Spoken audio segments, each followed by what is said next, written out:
Hello students, good afternoon students. आज आपके 12th class का जो न्यू चैप्टर स्टार्ट होने जा रहा है जिसका नाम है मानव में आर्तव चक्र।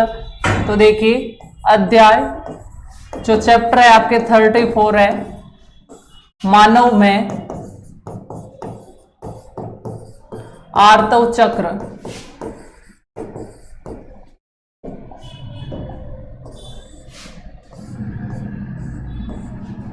Class 12th। देखिए स्टूडेंट्स, इस चैप्टर के अंदर हम क्या पढ़ने वाले हैं कि मानव में आर्तव चक्र, menstrual cycle in human body. तो इसके अंदर हम क्या देखेंगे कि जो ये आर्तव चक्र है वो मादा मानव में पाया जाता है, यानी जैसे ही 14 वर्ष की आयु आती है, किशोरावस्था प्रारंभ होती है, तो शरीर में आर्तव चक्र, मेंस्ट्रुअल साइकिल आना स्टार्ट हो जाता है और वो लगभग मादा मानव में 50 की उम्र के आसपास बंद हो जाता है, जिसे रजो निवृत्ति या मेनोपॉज कहा जाता है। ठीक है, तो सबसे पहले आर्तव चक्र में क्या होता है कि आर्तव चक्र के अंदर 28 दिनों से इसकी पुनरावृत्ति होती है, जिसमें क्या होता है, अंडाशय में पुटकों का परिवर्तन होता है। जो अंडा होता है वो अगर निषेचित नहीं हो पाता है, फर्टिलाइजेशन की प्रक्रिया नहीं हो पाती है, तो जो गर्भाशय की आंतरिक परत होती है जिसे एंडोमेट्रियम कहते हैं, वो टूट कर गिरने लगती है और रक्तस्राव होता है जो 3 से 5 दिनों तक चलता है, जिसे क्या बोला जाता है, आर्तव चक्र। तो आपको क्या क्या पॉइंट ध्यान रखना है कि जो अंडाशय से अंडा निकला है वो अगर शुक्राणु के द्वारा निषेचित नहीं हो पाता है तो गर्भाशय की जो आंतरिक परत है वो प्रोजेस्टेरोन हार्मोन की कमी से टूटने लगती है और टूटकर शरीर से बाहर निकलने लगती है, और यह प्रक्रिया आर्तव चक्र कहलाती है या मेंस्ट्रुअल साइकिल कहलाती है, जो एस्ट्रोजन हार्मोन के द्वारा नियंत्रित होती है। और यह चक्र 28 दिनों के बाद दोहराया जाता है। इस चक्र का टाइम पीरियड 3 से 5 दिन तक का होता है। ये मादा मानव में होता है। ये 12 से 13 वर्ष की आयु में स्टार्ट होता है और 50 वर्ष की आयु के आसपास समाप्त हो जाता है। तो इसके ये पॉइंट लिखते हैं हम। मादा मानव में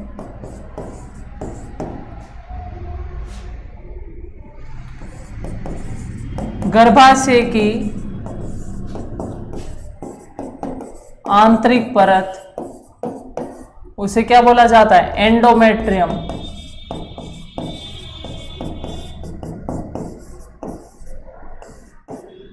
टूटकर गिरती है, जिसे आर्तव चक्र कहा जाता है। ठीक है, नेक्स्ट पॉइंट, आर्तव चक्र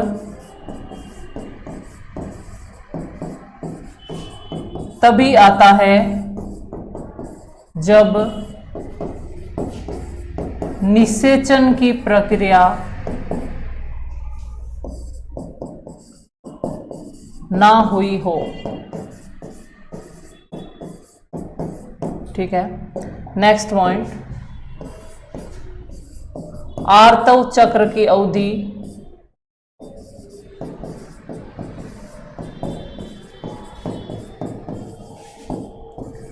तीन से 5 दिन की होती है।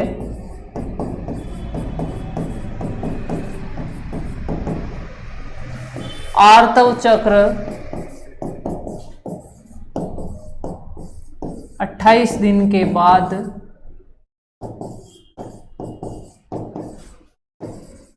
पुनः दोहराया जाता है। नेक्स्ट पॉइंट, आर्तव चक्र की शुरुआत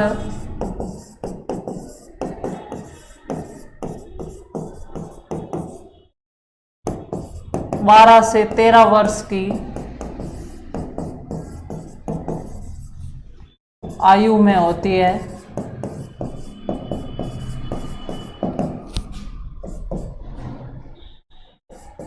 50 वर्ष की आयु के आसपास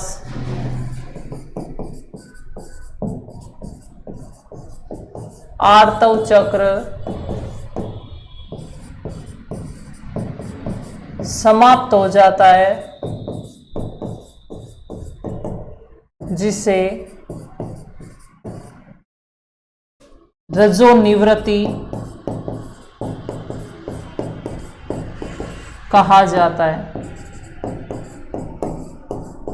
ठीक है, तो ध्यान रखना इसमें क्या क्या पॉइंट। आर्तव चक्र की शुरुआत कब होती है? 12 से 13 वर्ष की आयु के आसपास शुरुआत होती है, और अंत समाप्त कब होता है? ये समाप्त है वो 50 वर्ष की आयु के आसपास है, वो समाप्त हो जाता है। और समाप्त होने को क्या बोला जाता है? रजोनिवृत्ति या मेनोपॉज कहा जाता है। मादा मानव में गर्भाशय की आंतरिक परत का टूटकर गिरना ही क्या कहलाता है? आर्तव चक्र कहलाता है। और आंतरिक परत कौन सी होती है? एंडोमेट्रियम। और ये परत कब टूटेगी? आर्तव चक्र कब आएगा? जब निषेचन की प्रक्रिया नहीं होगी। यानी यदि निषेचन हो गया, शुक्राणु और अंडाणु मिल गया, तो वो जाकर युग्मनज गर्भाशय की एंडोमेट्रियम में रोपित हो जाएगा और प्रोजेस्टेरोन हार्मोन स्रावित होगा अंडाशय के कार्पस ल्यूटियम से, जो उस परत को टूटने से रोकेगा। 9 महीने तक, जब तक बच्चे का परिवर्धन हो रहा है, वो एंडोमेट्रियम को प्रोजेस्टेरोन हार्मोन टूटने नहीं देगा, इसलिए उसको गर्भधारण गर्भावस्था हार्मोन बोला जाता है, प्रेगनेंसी हार्मोन बोला जाता है। और यदि अंडाणु और शुक्राणु नहीं मिले, अर्थात निषेचन की प्रक्रिया नहीं हुई है, तो प्रोजेस्टेरोन हार्मोन स्रावित नहीं होगा और एंडोमेट्रियम है वो टूट जाएगी।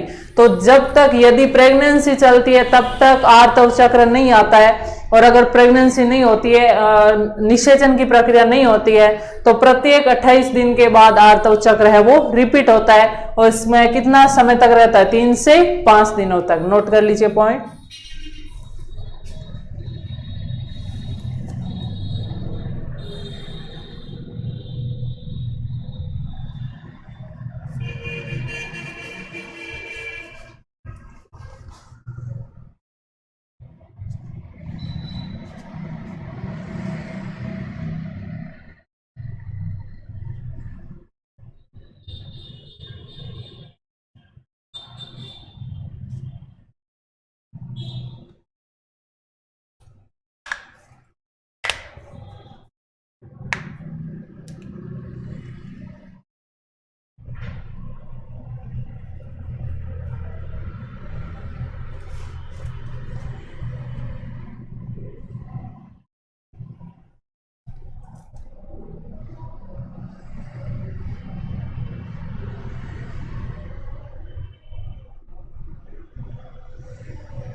नेक्स्ट पॉइंट देखिए, हम लिखते हैं कि आर्तव चक्र को रजोधर्म या ऋतुस्राव भी कहा जाता है, तथा यह तभी आता है जब अंडाणु का निषेचन है वो नहीं हुआ हो। तो नेक्स्ट पॉइंट,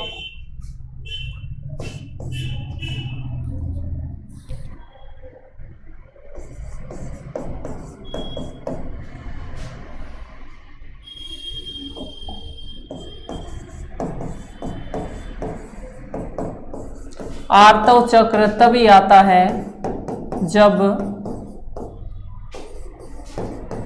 अंडाणु का निषेचन ना हुआ हो।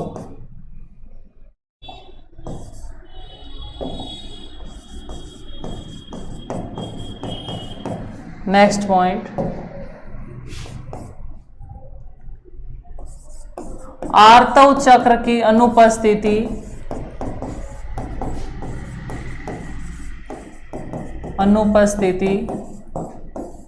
गर्भधारण का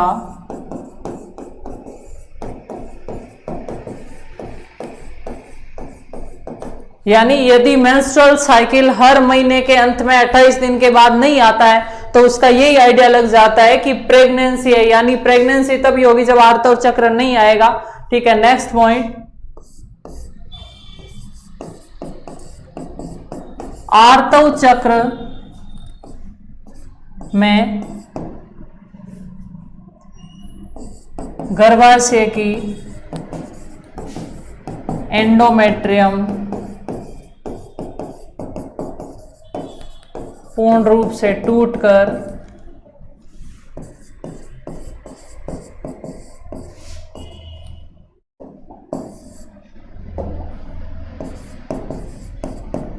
शरीर से बाहर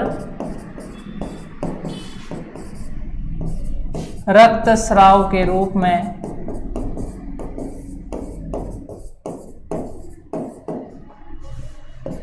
निकल जाती है। ठीक है, तो ये सबसे पहली अवस्था होती है जनन अवस्था के अंदर आर्तव चक्र या मेंस्ट्रुअल साइकिल, यानी 1 से 5 दिन तक क्या होता है कि एस्ट्रोजन हार्मोन और प्रोजेस्टेरोन हार्मोन की कमी से जो गर्भाशय की आंतरिक परत है एंडोमेट्रियम वो क्या करती है, टूट जाती है और शरीर से निकल जाती है।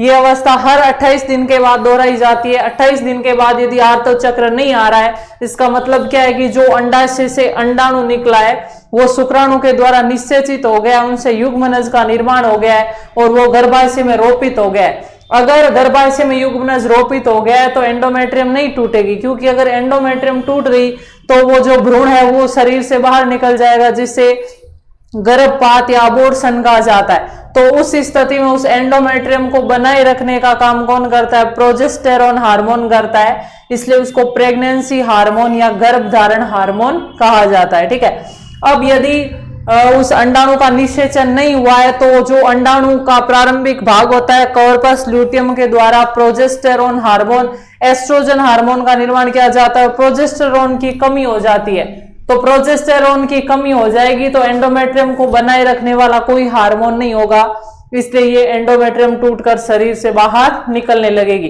तो ये पहला चक्र था जो 1 महीने मादा मानव के गर्भाशय और अंडाशय के अंदर जो चक्र चलता है उसको जनन चक्र बोला जाता है। और जो 1 से 5 दिन तक की शुरुआती जो अवस्था होती है उसको क्या बोला जाता है, आर्तव चक्र। अब मेंस्ट्रुअल साइकिल आर्तव चक्र कंप्लीट हो गया है, 5 दिन कंप्लीट हो गया, उसके बाद क्या होगा, उसके बाद ये होगा अंडाशय के अंदर जो पुटकों का निर्माण होना स्टार्ट होगा, यानी वापस अंडाणु को बनाना स्टार्ट किया जाएगा और जो गर्भाशय की दीवार टूटी इसका पुनः निर्माण किया जाएगा। तो पहला चक्र था आपके आर्तव चक्र, उसके बाद वाली जो दूसरी अवस्था आती है उसको बोला जाता है पुटकीय प्रावस्था। तो नेक्स्ट देखिए,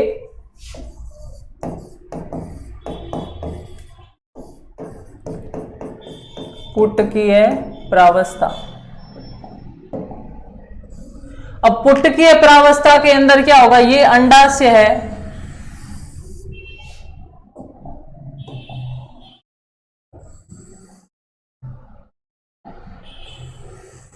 अंडाशय के अंदर पुटकों का निर्माण है वो प्रेरित होगा।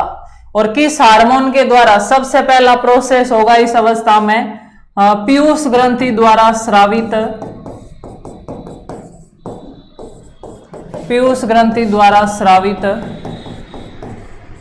पुट्टिका प्रेरक हार्मोन, फॉलिकल स्टिमुलेटिंग हार्मोन, या इसे FSH भी बोला जाता है। पीयूष ग्रंथि द्वारा स्रावित FSH के द्वारा अंडाशय में पुटकों का निर्माण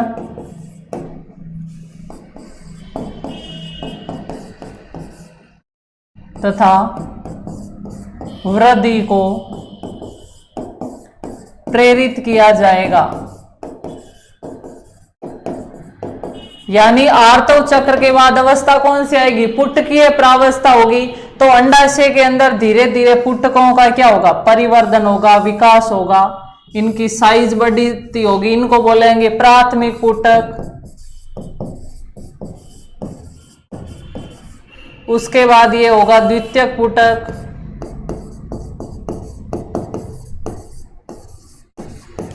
उसके पश्चात निर्माण होगा तृतीयक पुटक, और जो सबसे अंतिम विकसित पुटक होगा उसको बोलेंगे ग्राफियन पुटक। और यह फटकर किसका निर्माण करेगा, अंडाणु का, ये होगा ग्राफियन पुटक। ये हम पीछे अंडाशय का वाला जनन तंत्र वाला पार्ट पढ़ा था हमने टॉपिक, उसमें भी मैंने आपको बताया था। तो सेम वही प्रोसेस है, अंडाशय के अंदर पुटकों का परिवर्धन हो रहा है किस हार्मोन के द्वारा, एफएसएच हार्मोन के द्वारा, फॉलिकल स्टिमुलेटिंग हार्मोन के द्वारा पुटकों का क्या हो रहा है, निर्माण हो रहा है तथा वृद्धि हो रही है, जिसमें सबसे पहले बना प्राथमिक पुटक, फिर प्राथमिक पुटक किस में बदल गया, द्वितीयक पुटक में, द्वितीयक पुटक किस में बदल गया, तृतीयक पुटक में, और तृतीयक पुटक में जो सबसे लास्ट में विकसित पुटक है उसको बोलते हैं ग्राफियन पुटक। और इस ग्राफियन पुटक के टूटने से इससे क्या स्रावित होता है, अंडाणु, जो अंडाशय से बाहर निकल जाएगा ये अंडाणु। और ये अवस्था क्या कहलाती है, पुटकीय प्रावस्था कहलाती है। और ये अवस्था कब होगी, ये 14वें दिन होगी, 13वें से 14वें दिन।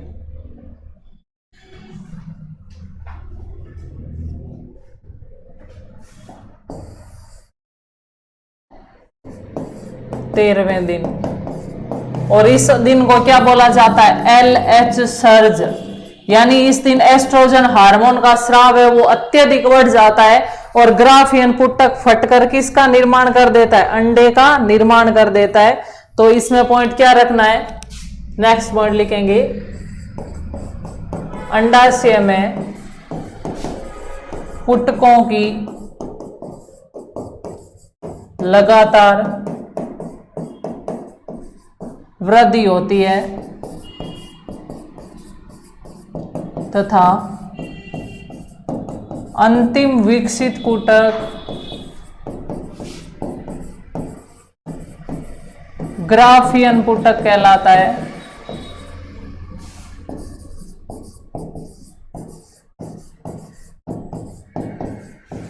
जो फटकर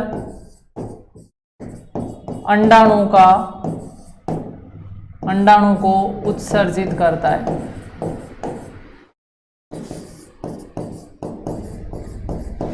यह प्रक्रिया 13वें दिन होती है तथा इसे LH सर्ज कहा जाता है। क्या कहा जाता है, LH सर्ज। ठीक है, और किस दिन होगा LH सर्ज, 13वें दिन। और इस दिन क्या होगा, एस्ट्रोजन का स्राव अत्यधिक होगा, और एस्ट्रोजन का स्राव अत्यधिक हुआ तो एस्ट्रोजन क्या करेगा, गर्भाशय की जो एंडोमेट्रियम टूटी थी उसको वापस रीजनरेट कर देगा, पुनर्निर्मित कर देगा, और उसके अंदर जो रक्तवाहिनियां थी सबका पुनर्निर्माण कर देगा। तो इस लिखना, इस अवस्था में एस्ट्रोजन का स्राव अत्यधिक होता है, जो गर्भाशय की एंडोमेट्रियम को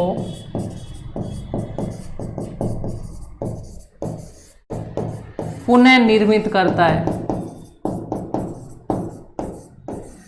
पुनः निर्मित क्यों करेगा, ताकि जो ये अंडाणु निकला है अगर इसका निषेचन हो जाए, युग्मनज बन जाए, तो वो युग्मनज जाकर इस एंडोमेट्रियम के अंदर रोपित हो सके।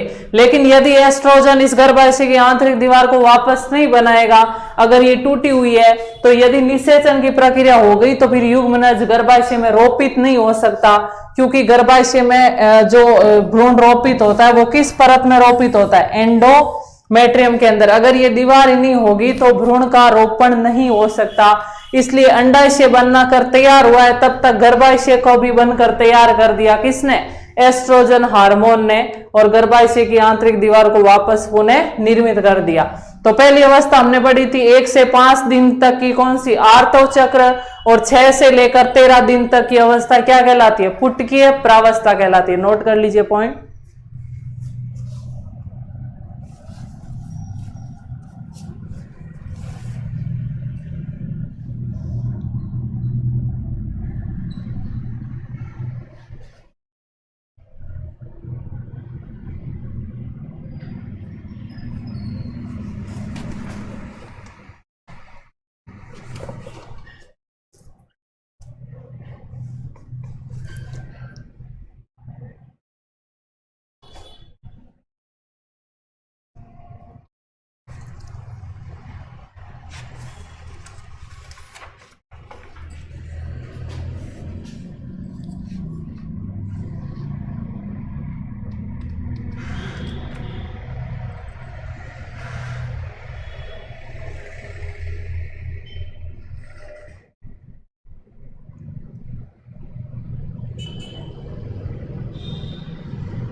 तो पुटकीय प्रावस्था के बाद अगली अवस्था आएगी अंडोत्सर्ग अवस्था। यही अवस्था क्या कहलाएगी? अंडोत्सर्ग अवस्था कहलाएगी। यहां तक की अवस्था क्या कहलाती है? पुटकीय प्रावस्था कहलाती है। तो पुटकीय प्रावस्था के बाद ग्राफियन पुटक फटकर क्या करता है? अंडाणु का निर्माण कर देता है और इसी को क्या बोलेंगे? जो अंडाशय अंडोत्सर्ग अवस्था कहलाती है। अंडोत्सर्ग का मतलब है अंडाशय को अंडाणु को उत्सर्जित करने वाली अवस्था क्या कहलाती है? अंडोत्सर्ग अवस्था कहलाती है। और वो 13वें या 14वें दिन होती है जिस दिन LH की मात्रा अत्यधिक बढ़ जाती है और उसे LH सर्ज कहा जाता है, या इसको हम 14वें दिन मान लेंगे। 14वें दिन ध्यान रखना, ठीक है। तो नेक्स्ट पॉइंट, अंडोत्सर्ग अवस्था।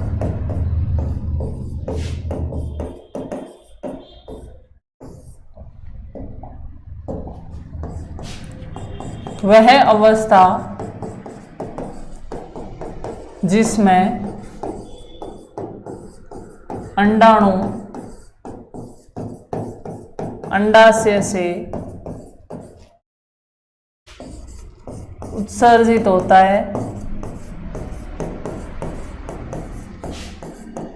अंडोत्सर्ग प्रावस्था कहलाती है या अंडोत्सर्ग अवस्था कहलाती है।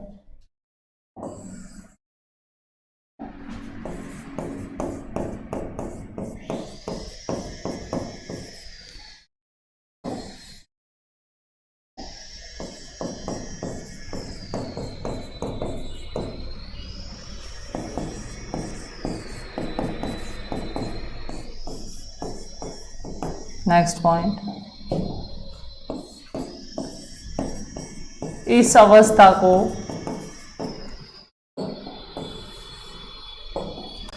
चौदहवें दिन LH की मात्रा अत्यधिक बढ़ जाती है, जिसे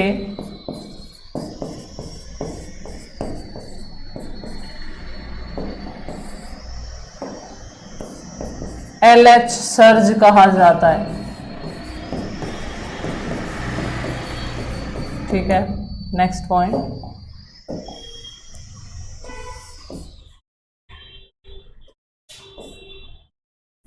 अर्थात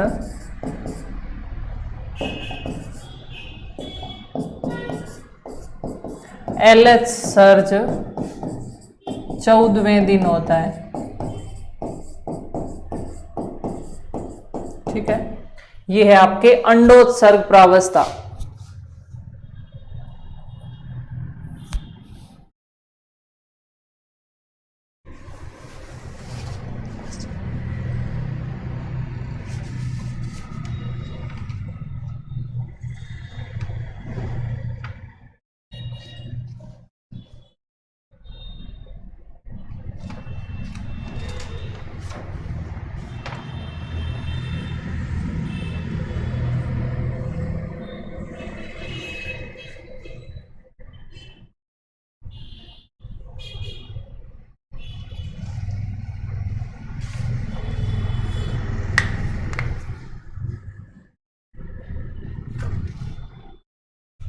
उसके बाद आगे हम देखते हैं पश्च अंडोत्सर्ग अवस्था, यानी अंडोत्सर्ग के बाद क्या प्रोसेस होगा।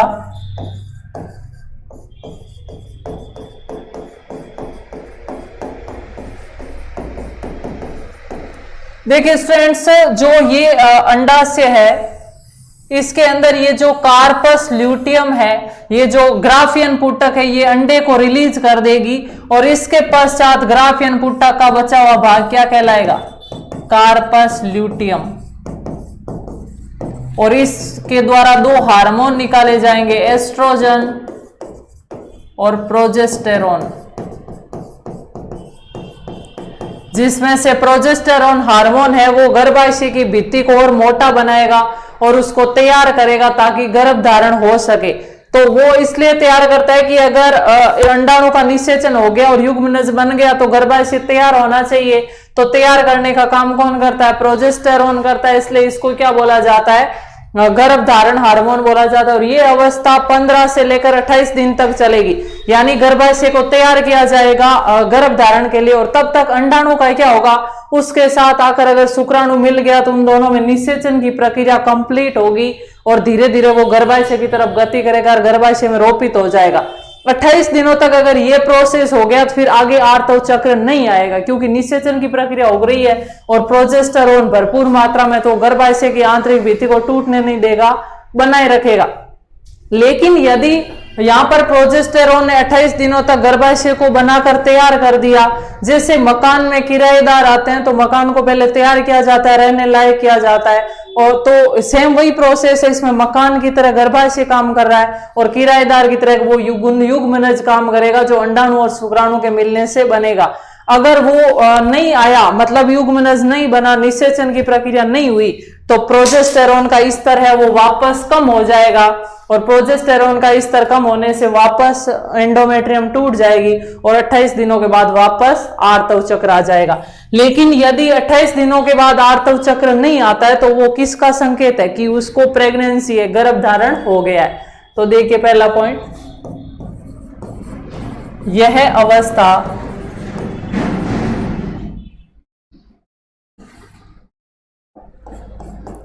15 से 28 दिनों तक चलती है।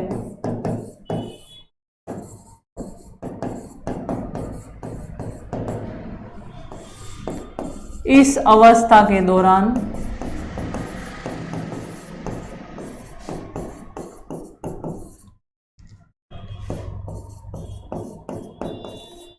अंडाशय का ग्राफियन पुटक कार्पस ल्यूटियम में बदल जाता है।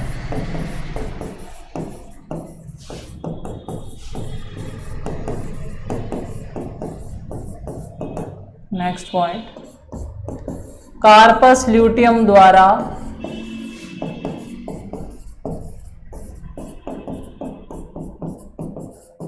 एस्ट्रोजन तथा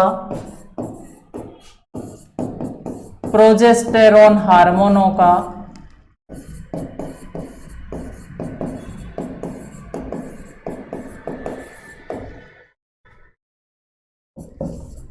निर्माण होता है। प्रोजेस्टेरोन हार्मोन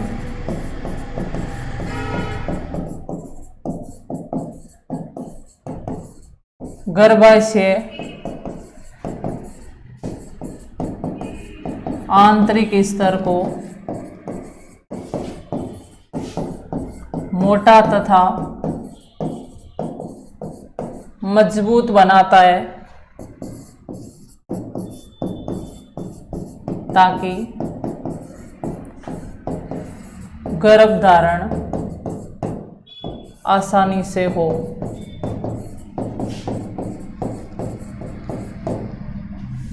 प्रोजेस्टेरोन को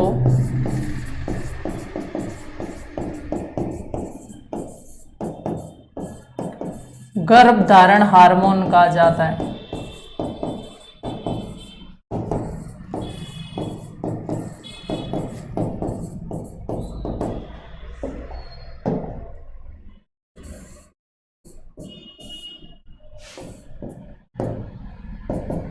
नोट कर लीजिए पॉइंट्स।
उसके बाद नेक्स्ट पॉइंट हम नोट करते हैं कि यदि इस अवस्था के दौरान यदि निषेचन की प्रक्रिया नहीं होती है, भ्रूण नहीं बनता है, युग्मनज नहीं बनकर आता है गर्भाशय में रोपित होने के लिए, तो प्रोजेस्टेरोन हार्मोन का निर्माण वापस कम हो जाएगा और एंडोमेट्रियम वापस टूट जाएगी, जिससे वापस 28 दिनों के बाद शुरुआती अवस्था आएगी 1 से 5 वाली, यानी आर्तव चक्र वापस आ जाएगा। तो नेक्स्ट पॉइंट, यदि अंडाणु का निषेचन नहीं होता है तो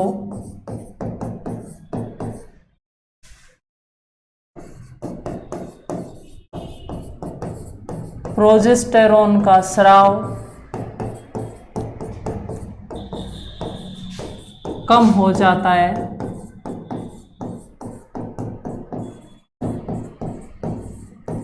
जिसके परिणाम स्वरूप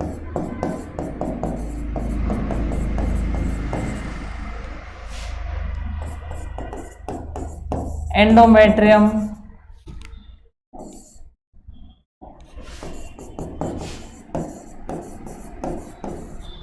टूटने लगती है, अर्थात वापस 28वें दिन आर्तव चक्र आ जाता है। ठीक है, नोट कर लीजिए पॉइंट।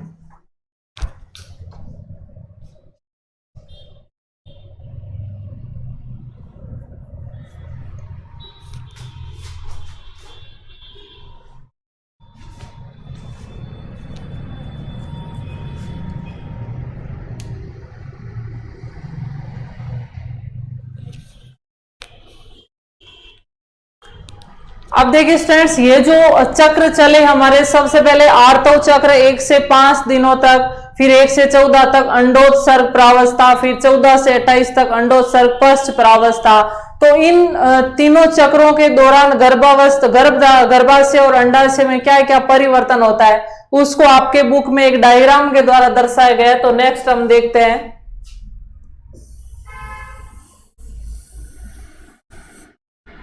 ये आपके 1 से 5 दिनों तक की अवस्था, फिर ये है आपके 6 से 14 दिनों तक की अवस्था, और ये है 15 से 28 दिनों तक की अवस्था।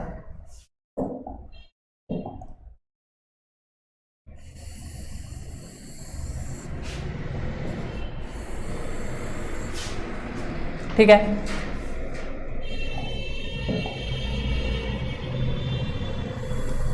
सबसे पहले देखते हैं हम गर्भाशय में परिवर्तन। गर्भाशय परिवर्तन क्या होगा, फिर हम देखते हैं अंडाशय में क्या परिवर्तन होगा। अंडाशय में पुटकों की अवस्था,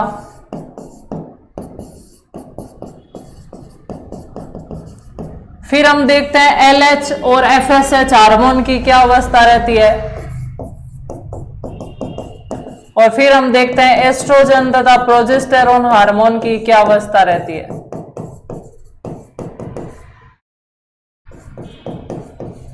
देखिए गर्भाशय में क्या परिवर्तन होगा, 1 से 5 दिनों तक गर्भाशय है वो धीरे धीरे क्या होगा, टूटता जाएगा।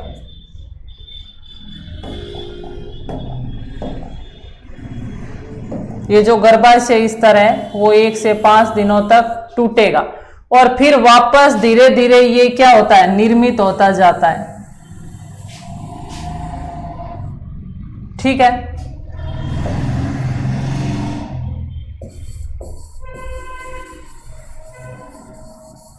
ये गर्भाशय स्तर है, एंडोमेट्रियम है, और इसको वापस निर्मित करने का काम कौन कर रहा है, प्रोजेस्टेरोन हार्मोन गर्भ धारण के लिए क्या हो रहा है, तैयार हो रहा है। 28वें दिन तक ये पूरा निर्मित हो गया। अब अगर 28वें दिन तक निषेचन हो गया, इसमें युग्मनज रोपित हो गया, तो ये 9 महीने तक इसी प्रकार बना रहेगा, और अगर निषेचन की प्रक्रिया नहीं हुई तो 28वें दिन के बाद वापस ये टूट जाएगा, वापस आर्तव चक्र आ जाएगा। फिर हम देखते हैं अंडाशय में पुटकों का क्या परिवर्तन हो रहा है। तो हम देख रहे हैं 1 से 14 दिनों तक पुटकों की क्या हो रही है, लगातार वृद्धि हो रही है।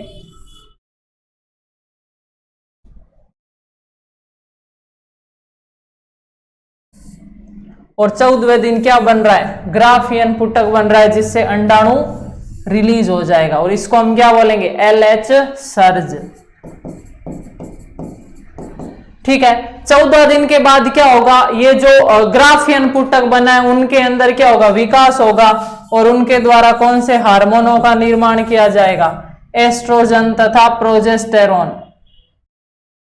ये क्या स्रावित करेंगे, एस्ट्रोजन तथा प्रोजेस्टेरोन। ठीक है, फिर हम देखते हैं LH और FSH में क्या परिवर्तन होगा।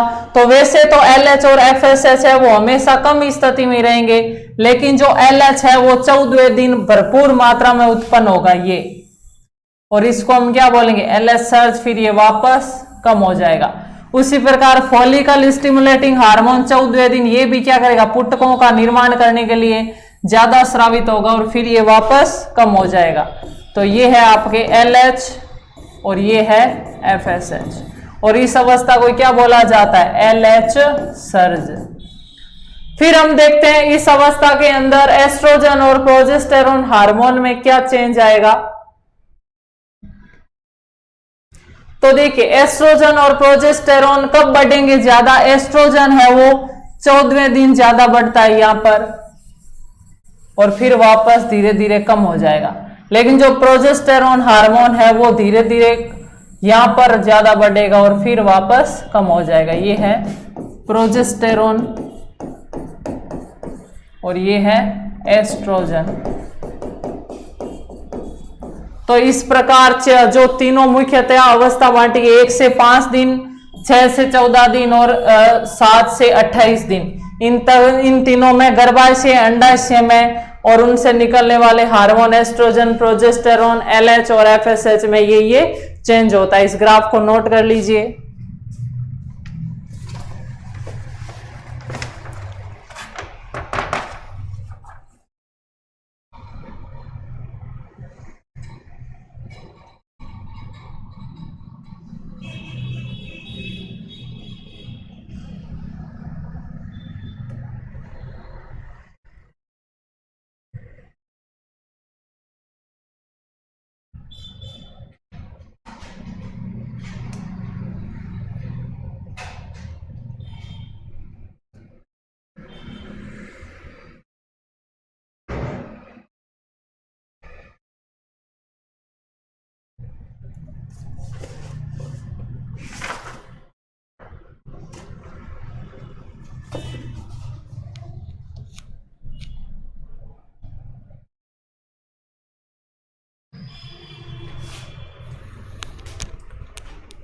तो देखिए फ्रेंड्स, यहां तक हमने जो सभी अवस्थाएं थी 1 से 4, 14, 5 दिनों तक आर्तव चक्र, फिर 6 से 14 तक पुटकीय प्रावस्था और फिर 7 से 28 तक अंडोत्सर्ग पश्च प्रावस्था, इन सब को हमने डिस्कस किया।